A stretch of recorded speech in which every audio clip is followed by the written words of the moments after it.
What's going on, Steelers fans? It's Mitchell Renz from Chat Sports, and I'm coming at you here on this early morning to give you some breaking news. It is now officially official. Ben Roethlisberger is deciding to hang up the cleats and retire from the National Football League. This is what Big Ben had to say early this morning. The time has come to clean out my locker, hang up my cleats, and continue to be all I can be to my wife and children. I retire from football, a truly grateful man. So all I want you guys to do in today's show is show some love to Big Ben. He's arguably the greatest quarterback that the Steelers have ever had. So show him some love. Go ahead and type 7 to celebrate a absolutely phenomenal career for Roethlisberger. Now, the fact that Big Ben has retired, there's been a lot of rumors starting to pick up around, will the Pittsburgh Steelers go out and get a quarterback? We got our girl Meghan Payton. She's going to be breaking all of these rumors down and more on today's video. So Meghan, take it away.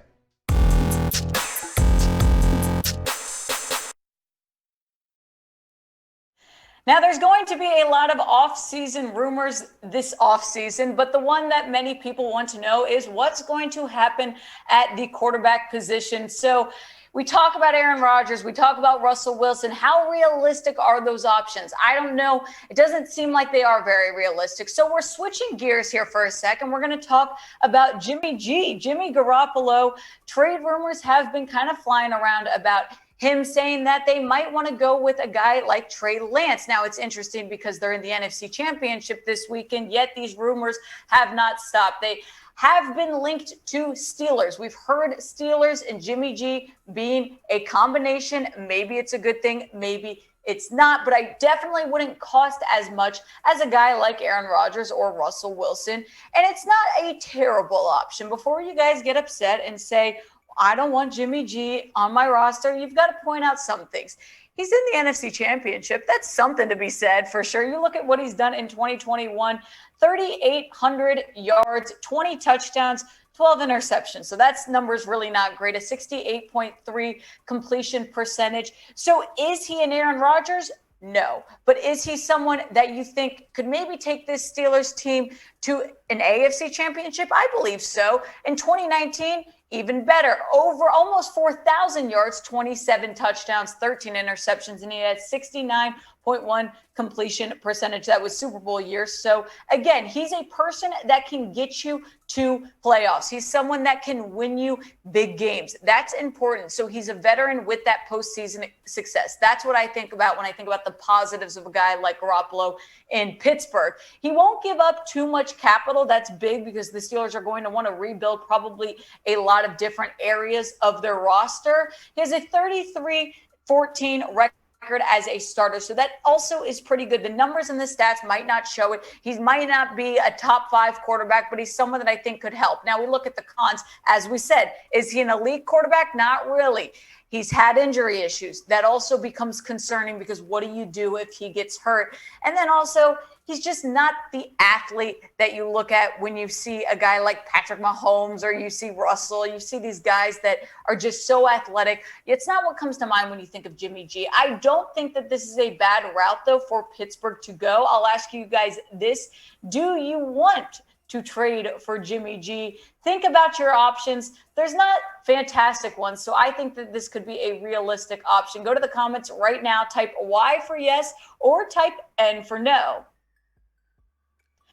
I would take Jimmy G. As I said, I mean, sure, in an ideal world, you get Aaron Rodgers for a year and then, or you figure out doing like some massive trade, maybe with Russell Wilson. But I do think that Jimmy G could be a good solution for Pittsburgh, at least kind of short term, while maybe they would say, hey, we could draft a guy and then, build him up while we have Garoppolo play this year, kind of see how our new guy's doing and then go from there.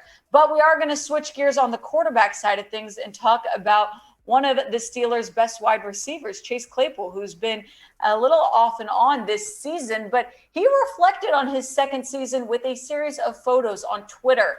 The one picture that I think stood out to all of us was the picture of him in a hospital bed. There has not been confirmation, but it appears that Claypool did have surgery on his arm or wrist. We don't know the extent of it, and I'm kind of surprised that he just put it out there without giving us any context. In his tweet, he said, "It is when I preserve through struggles that I strengthen. It is when Challenge to my core that I learned the depth of who I am. Year 2 officially in the books. And here's that hospital picture that we were talking about.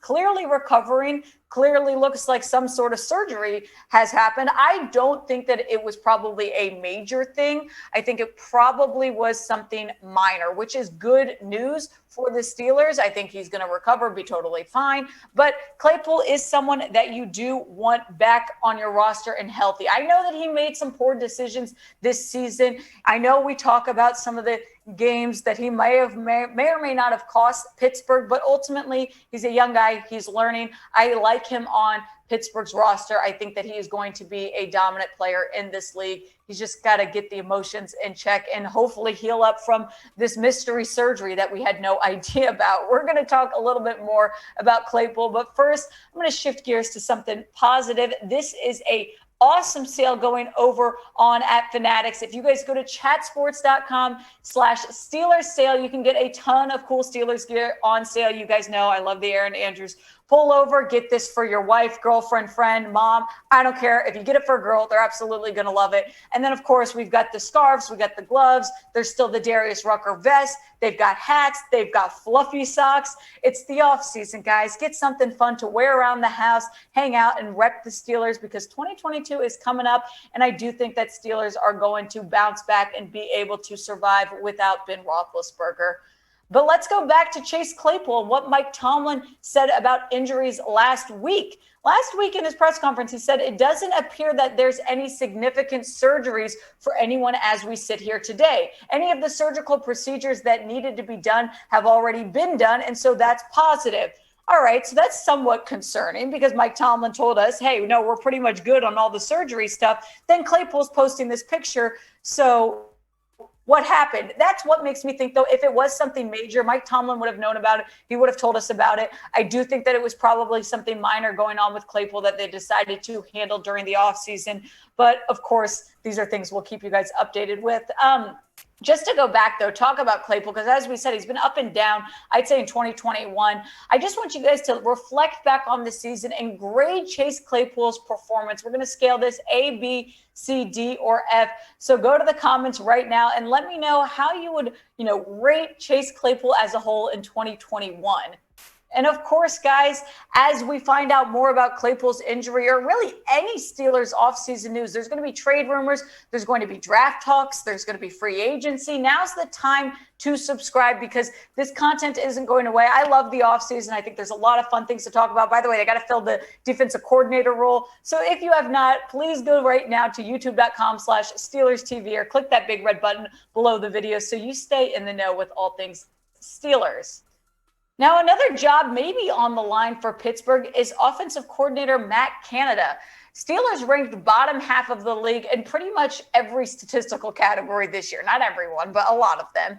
And this was Matt Canada's first season as offensive coordinator. So, of course, those questions start coming up. Is he going to return? Did he have a poor performance this year, enough so where they would let him go? Mike Tomlin has said he feels optimistic about Matt Canada and specifically felt optimistic about Canada in 2022.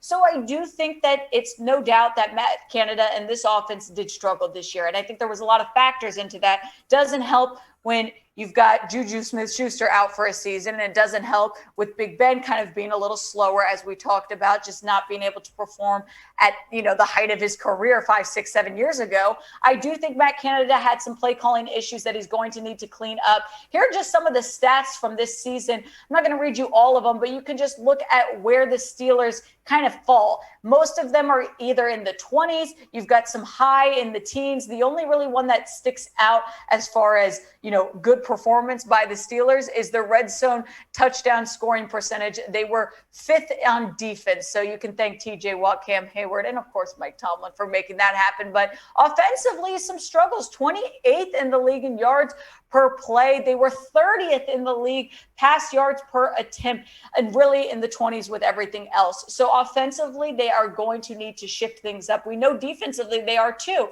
They're going to need to bring in new guys. They're going to need to figure out who's taking on that defensive coordinator role. We know Mike Tomlin is running this defense, but at the end of the day, you've got to find someone that you can partner up with and you feel is going to better this team. Offensively, though, they're going to have to make a decision on Matt Canada. I do think that he's going to end up staying in Pittsburgh, but I'll ask you guys what you think the Steelers should do. Should they give Matt Canada another chance and keep him around for 2022? If so, type K for keep. Or if you're saying one and done, you are over it, you can go to the comments right now and type F for fire. Now, Charlie Batch gave his take on Matt Canada, saying Art Rooney is not going to pay him to sit at home. So if he has years on his contract, Matt's going to be back. I think that's a very interesting point. We sometimes think of things so simple as like, should we keep him or should we fire him? But there's more that goes into it. And I think we're going to see improvement from Matt Canada. As I said, there were a lot of factors that went into this offense not being, dominant like maybe we've seen in other years past. I think that it's a new offense. We're obviously dealing with a struggling offensive line that is going to need to improve. We've got rookies all over the place. Then you've got Big Ben. You had Juju out. It's a hard team to kind of go into, I'd say, for Matt Canada. But there are some play calling things, as I said, that he's really going to need to figure out. A lot of questionable, I'd say, third down plays that I'm hoping to see improvement on. But my vote is you keep him around. You definitely don't lose the money on that. You give him another chance. This is a rebuild year, and it's a big chance for Matt Canada to stick out.